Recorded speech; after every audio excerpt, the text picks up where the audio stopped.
Vous pensez avoir une bullshit job, puis vous voulez faire quelque chose avant que quelqu'un s'en aperçoive, ou vous avez un collègue dans cette situation-là, hein, pas mal plus de chance, puis vous voulez faire quelque chose avant que quelqu'un s'aperçoive et que lui perde sa job. L'épisode d'aujourd'hui est pour vous. On va vous montrer comment évaluer votre travail pour voir si vous avez une bullshit job, puis on va vous donner 3 stratégies pour vous sortir de cette situation-là.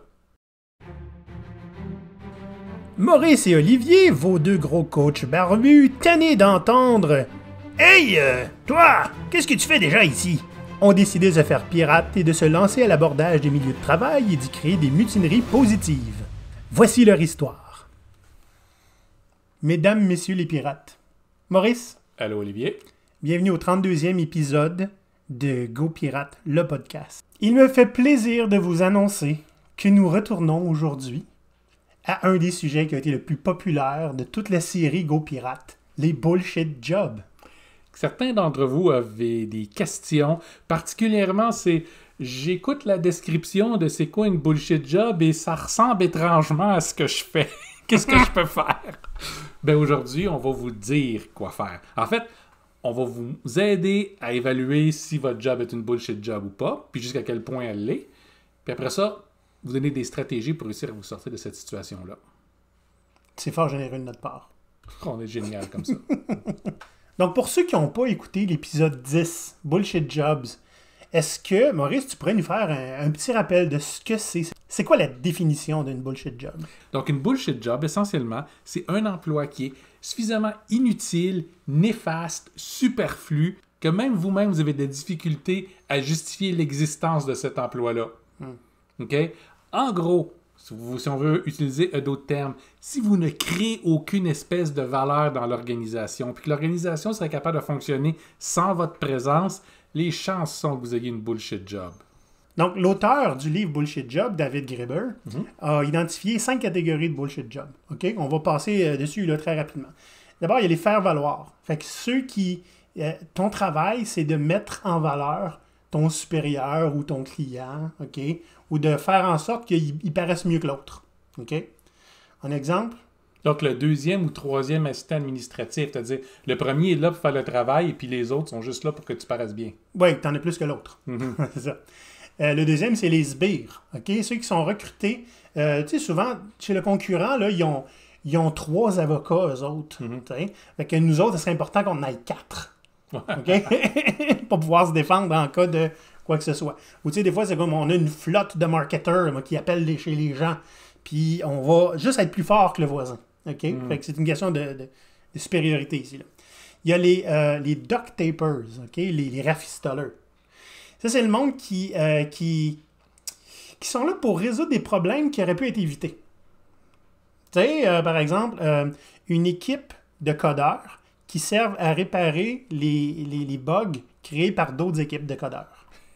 Donc, à chaque fois qu'il y a une cause racine qu'on aurait pu régler puis enlever tout le problème qu'on décide de ne pas le faire parce que ça va coûter moins cher, ça va être plus rapide, de juste mettre un petit band-aid par-dessus, c'est à ça qu'ils servent. Tu sais, par exemple, quand on prend l'avion, OK, l'équipe qui est là pour s'excuser si on perd tes valises, OK, existe juste pour ça. On aurait pu trouver un moyen de ne pas perdre tes valises. Tu comprends? Il y a les cocheux de case. OK? Ça, c'est des gens qu'on paye pour faire semblant qu'on répare un problème qu'on n'a pas vraiment envie de réparer. Tu sais, quand tu vas avoir, par exemple, hey, on va, nous autres, on sait qu'il y a un problème de culture, on va faire venir un consultant, on va le payer 75 000 $, puis il va nous arriver avec 5 valeurs qu'on n'enforcera pas. Ça, c'est des cocheux de case. Si vous avez 75 000 $ qui traînent comme ça sur la table, on peut vous le prendre, puis on va vous en donner plein de valeurs, vous allez voir. Et les derniers, c'est les petits chefs. OK? Ça, c'est les gens qui ont creusé un fossé entre l'information et les gens qui se servent de l'information, puis qui ont mis un pont, puis eux sont dans le milieu du pont, puis ils font les gros bras. Donc, ils contrôlent l'information entre qui a besoin de l'avoir et la source de l'information. S'ils ne sont plus là, l'information ne passe plus. Ils se sont rendus indispensables, alors que s'ils disparaissaient, les gens qui auraient besoin de l'information l'auraient librement. Okay? Puis ces gens-là, souvent, ils créent de plus de bullshit jobs pour leurs propres employés pour justifier leur existence. Donc, ça a l'air extrêmement péjoratif quand on parle de bullshit job. Bon, parce que ça l'est. Mais si vous prenez la peine d'y réfléchir, c'est peut-être votre emploi actuel, c'est peut-être un emploi passé, mais les chances sont que vous soyez passé par là à un moment donné ou à un autre. Ouais. Maintenant, c'est facile de se justifier que non, ma job à moi, elle est pas bullshit. Les rapports que je fais, bon, ok, oui, c'est vrai, personne va les lire, mais en cas d'audit, ils existent. Hein? Parce que personne, au fond, aime être inutile. Personne aime être un poids. Puis personne aime être un pion dans une petite guéguerre de quelqu'un d'autre ou pour qu'un gestionnaire qui a une bullshit job décide de se justifier en embauchant plus de monde. Ça donne que c'est vous. Ouais. Donc, comment savoir si votre position à vous, c'est une position qui est une bullshit job? Comment le savoir, Maurice? Il y a 3 questions que vous pouvez vous poser. OK? La première, est-ce que vous êtes un middleman? C'est-à-dire, est-ce que votre travail est d'être positionné en 2 autres personnes puis faire la communication entre les deux? Que ce soit demander à une équipe l'avancée de leur travail puis la répéter à votre patron après, que ce soit juste de faire passer des rapports, que ce soit quelque chose qui aurait pu être pris en charge par le niveau du dessus ou le niveau d'en dessous sans vraiment de problème. Si ça, c'est votre cas, les chances sont que vous ayez une bullshit job. Donc, tout ce qui est un peu proxy, là. Hein? Exact. Ouais. Proxy, c'est tellement un beau mot. Oui. En monde agile, on a ce qu'on appelle des gestionnaires de produits, des product owners. Et le nombre d'entreprises où on entend « Ah, ben eux autres sont les product owners proxy ». C'est-à-dire, ils font le travail, mais ils ne prennent pas la décision. C'est moi qui prends la décision. Ah ouais. Ça, c'est un bel exemple de bullshit job. Fait que c'est des perroquets. C'est des Ils perroquets. répètent ce que le client veut, puis à nous autres, puis on lui dit quoi dire au client. Exact, exact. Donc, si vous êtes positionné comme ça, il y a des bonnes chances qu'il y ait une bullshit job. Maintenant, on s'entend, ça ne veut pas dire que 100% de ce que vous faites ne sert à rien, mais à partir du moment où c'est plus que la moitié, vous devez réagir. Ça fait mal. La deuxième question maintenant. Est-ce que vous créez une valeur qui est quantifiable? Là, il y a 2 mots-clés ici. Là. Il y a valeur, puis il y a quantifiable.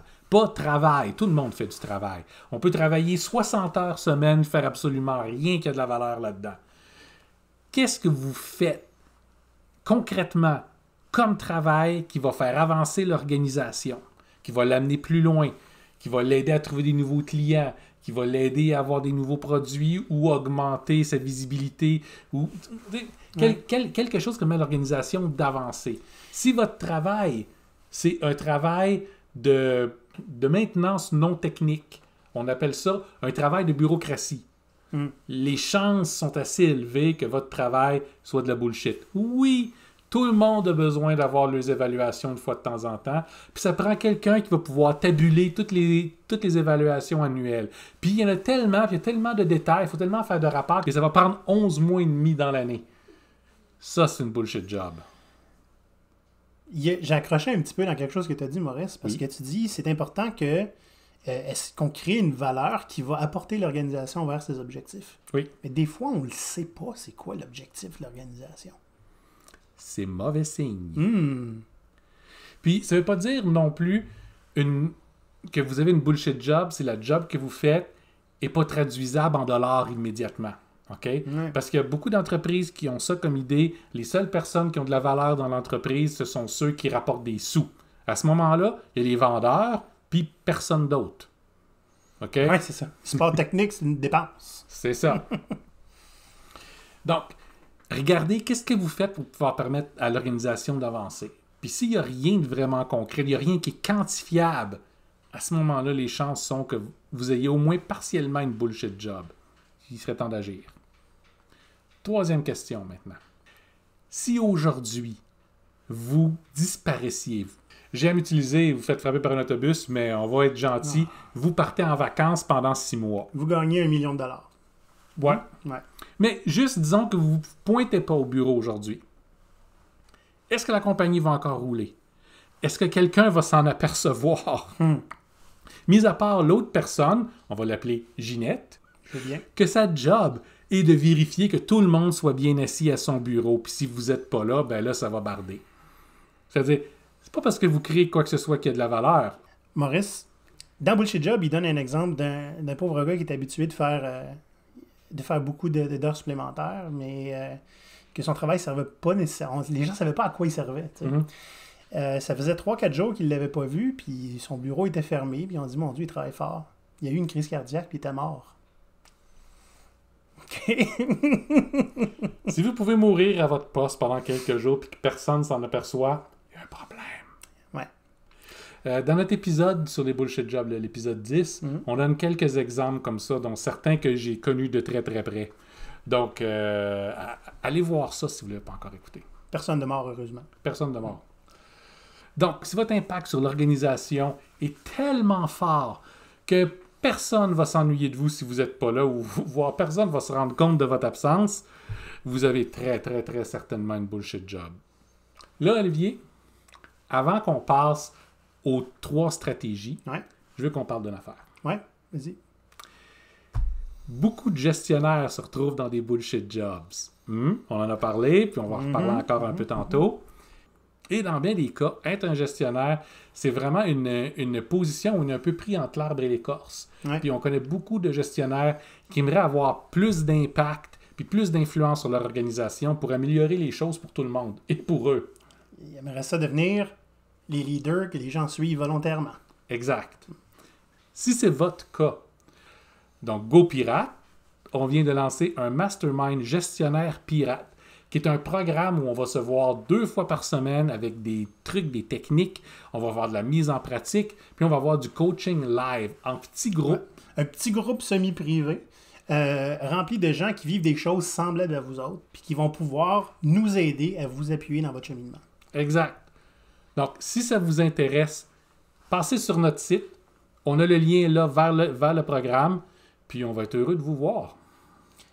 Quiconque pense qu'il est dans une position d'avoir une bullshit job, je ne serais pas surpris que votre syndrome de l'imposteur se fait beaucoup aller puis que vous êtes un peu stressé.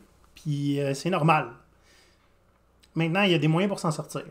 Oui, parce que ce que vous voulez, c'est adresser cette situation-là avant que quelqu'un s'aperçoive qu'en fait, vous ne servez pas à grand-chose puis que vous êtes juste un poids financier pour l'organisation.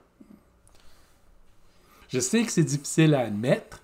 Je sais qu'on préférait pas être dans cette situation-là. Je sais que c'est plus facile de justifier ou tenter de justifier notre existence puis notre salaire. Mais posez-vous les 3 questions qu'on a vues tantôt. Posez-vous-les réellement. Puis si vous êtes capable d'y répondre d'une façon qui... Si vous êtes capable d'y répondre puis vous avez vraiment l'impression que vous avez une bullshit job, il est encore temps d'agir. Il y a juste une chose, Maurice, c'est que c'est pas tout le temps une situation où les autres vont s'en rendre compte. Tu sais, des fois... On a toujours fait ça comme ça. Il y a toujours eu quelqu'un qui faisait ce travail-là. Et puis, l'entreprise va marteler dur comme fer. Non. T'es super important. Jusqu'à temps que tu ne le sois pas. Exact. Jusqu'à temps qu'il y ait une réforme, que quelqu'un doive couper des dépenses. Jusqu'à temps qu'il y ait une décision d'affaires. Ouais. C'est le moment où vous allez arrêter d'être anonyme.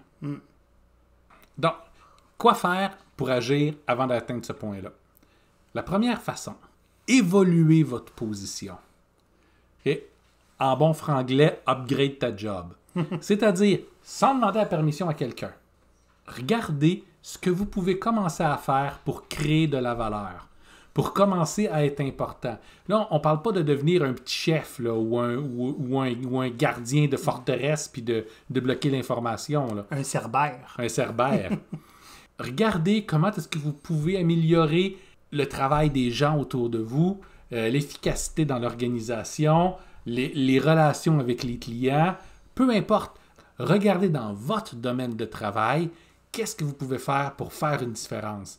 Des fois, c'est juste continuer à faire le même travail pour la même personne, mais plutôt que de lui donner ce qu'il vous demande, qui ne sert à rien, regardez pour le transformer juste un tout petit peu pour que vous ayez une valeur ajoutée à amener. Quelqu'un que personne d'autre que vous va être capable de faire. Ouais. Tu donnes souvent un truc, Maurice, aussi, là, quand tu veux augmenter ton influence, puis ton impact, ce qui est le cas aujourd'hui, essayer de donner des super pouvoirs à du monde. Hein? Si vous êtes capable de transférer vos compétences à des collègues, déjà là, vous avez plus d'impact. Oui, c'est une des choses qu'on enseigne dans le Mastermind. Regardez les talents puis les compétences que vous avez, puis basez-vous là-dessus. C'est déjà un bon départ. Excellent. Ensuite, une fois qu'on a fait ça, qu'est-ce qu'on peut faire? Si vous avez fait ça, puis c'est pas encore assez, ou c'est pas possible avec le genre de position que vous avez, parce que ça peut arriver. Ouais. Le deuxième remède possible, c'est de piratiser votre emploi. Oh. Ça, c'est pas risqué de perdre ta job? Absolument. Mais de toute façon, c'est risqué de perdre ta job. C'est déjà risqué parce que vous avez une bullshit job. C'est ça. C'est ça. Ouais. Piratiser votre job, ça veut dire utiliser la position que vous avez, donc le peu d'influence que vous pouvez avoir, le fait ou encore le pas d'influence que vous avez, puis en fait le fait que personne s'occupe de vous ou bien vous porte attention, pour faire quelque chose qui ne fait pas partie de votre description de tâche, mais quelque chose qui va être utile à quelqu'un. Ça peut être aider certaines équipes à penser par elles-mêmes puis à se distinguer.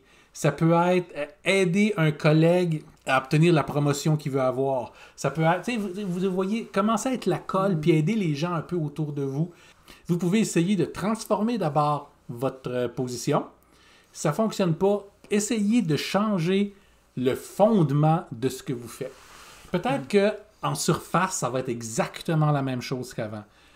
Puis c'est peut-être une bonne chose. Et si vous avez une position qui est confortable, bien payée, où personne ne vous porte attention, faites quelque chose d'intéressant au moins. Faites quelque chose qui va apporter quelque chose à quelqu'un.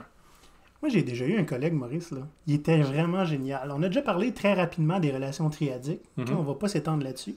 Le gars, il était super bon pour réserver une salle de meeting. Il allait chercher 2-3 gens qui sont très créatifs dans l'entreprise. Et là, il tapissait les murs d'idées. Puis à la fin, il faisait « Ça vous tente-tu de le faire? Allez-y! » Et le gars, il avait immédiatement créé 2-3 grosses initiatives dans l'entreprise juste en rassemblant les gens. Ça, c'est quelque chose qu'on peut faire pour avoir de l'influence rapidement. Parce que les gens commencent à t'envoyer du monde. Là. Puis ça, si vous avez un poste qui ne sert à rien, vous avez du temps. C'est une bonne façon pour le piratiser. Eh oui. Donc, créer de la valeur que vous apportiez déjà pas, upgrade ta job. Ouais. Si ça ne marche pas, vous faites piratiser votre job. Donc, apporter une nouvelle dimension à votre travail qui n'existe pas, mais qui va être intéressante pour l'entreprise et les gens qui vous entourent. Ou du moins intéressante pour vous. Au moins. Puis si ça ne marche pas. Si ça ne marche pas, il ne reste plus grand-chose à faire. On commence à penser à préparer sa sortie. Ce qui veut dire que quand vous avez une bullshit job, puis vous n'avez rien de valeur à faire, comme on disait tantôt, vous avez probablement du temps. Peut-être que vous avez beaucoup de travail, on parle du busy work, OK? Travail que personne ne regarde jamais ou fait rien, mais ce qui peut vous tenir occupé pendant 40 heures. Regardez, voir, est-ce que je suis capable de me libérer un peu de mon temps là-dessus et de préparer qu'est-ce que je vais faire après. Apprendre des nouvelles compétences. Développer votre propre branding personnel, étaler votre expertise. Ça peut être par un blog, ça peut être par un podcast. Oui. Le fait est, commencez à penser comment vous pouvez faire pour augmenter votre valeur sur le marché pour que le poste que vous voulez avoir, en fait, vous allez pouvoir aller le chercher plus facilement. Tu sais, c'est possible que ce poste-là, vous l'ayez à l'interne. C'est possible. Fait que, dans le fond, ce que tu dis, c'est qu'il faut trouver un moyen d'être impossible à ignorer. Autant à l'interne que sur le marché. Exact. Exact. C'est une expression que la plupart de nos auditeurs ont déjà entendue. Oui. Ouais. L'idée est là. Donc, en premier, essayez de remédier à la situation en améliorant votre poste. Si ça ne marche pas, essayez de changer la nature de votre poste pour créer de la valeur, créer du bien autour de vous. Puis, si ça ne marche pas, ben à ce moment-là, pensez à aller voir où est-ce que je pourrais faire un impact, où est-ce que je pourrais avoir de la valeur ailleurs. Soit dans l'entreprise, que ce soit dans une autre entreprise. Vous avez déjà eu, là, en faisant les trois, OK? Vous avez déjà eu l'expérience d'apporter plus de valeur puis de dénaturer votre travail.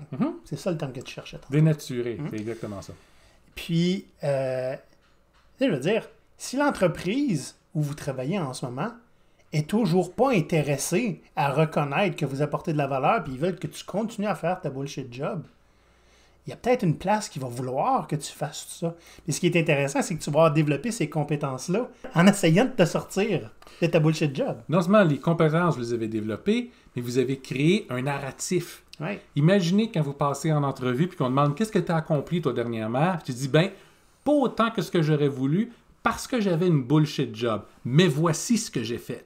J'ai essayé de la sauver. Après ça, j'ai essayé de créer une autre valeur malgré le fait que l'entreprise voulait juste essentiellement rien me faire faire. Je faisais partie du décor comme la plante verte. » Puis, voyant que ça ne fonctionne pas, j'ai investi en moi-même pour me préparer à un avenir, à leur offrir un autre ensemble de compétences pour qu'ils puissent me placer dans une meilleure position. Parce que clairement, j'avais l'impression que je servais à rien, puis j'ai plus d'ambition que ça dans la vie.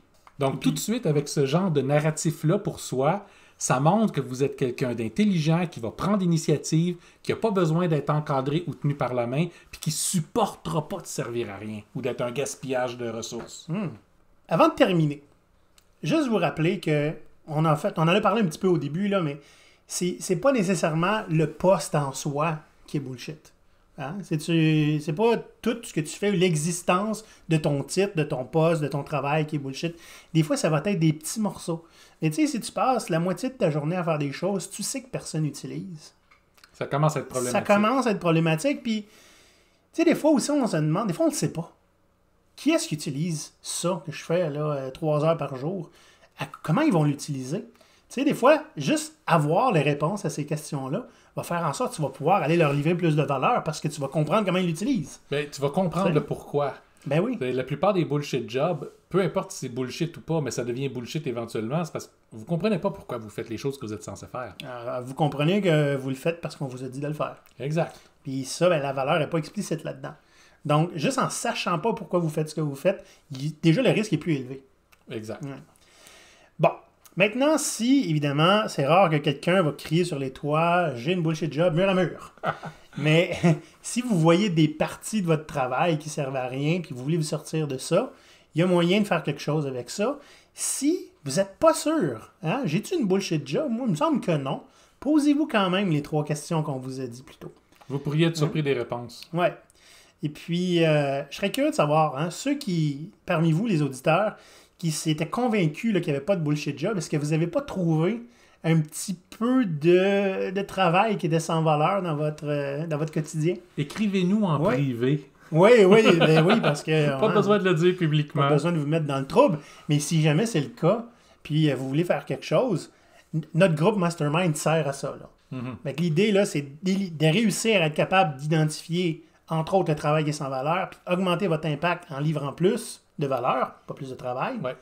Augmenter votre influence aussi en sachant afficher et expliquer la valeur que vous apportez. Ça fait toute partie de notre mastermind. On va avoir beaucoup d'autres sujets, mais ça, c'est le core. Ouais. Donc, pour vous y inscrire, GoPirate, pirate avec un Y.com, il y a un très, très gros bouton qui prend la largeur du site web. C'est écrit Mastermind Gestionnaire GoPirate. OK? Sinon, sur le même site, vous allez pouvoir nous écrire si vous voulez nous parler.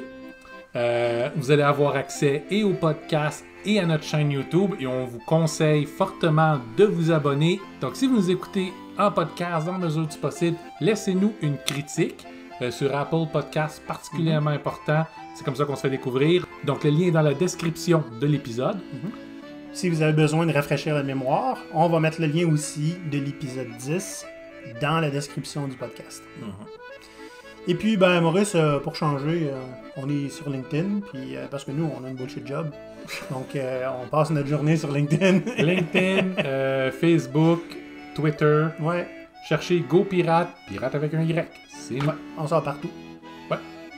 Maurice, à la santé de tous ceux qui, malgré eux, ont un peu de bullshit dans leur job. Ça arrive aux meilleurs d'entre nous, à un moment ou à un autre. Faut juste savoir le reconnaître, savoir agir là-dessus. On boit à votre santé. Hey, Bonne fin de journée, les pirates. bye bye.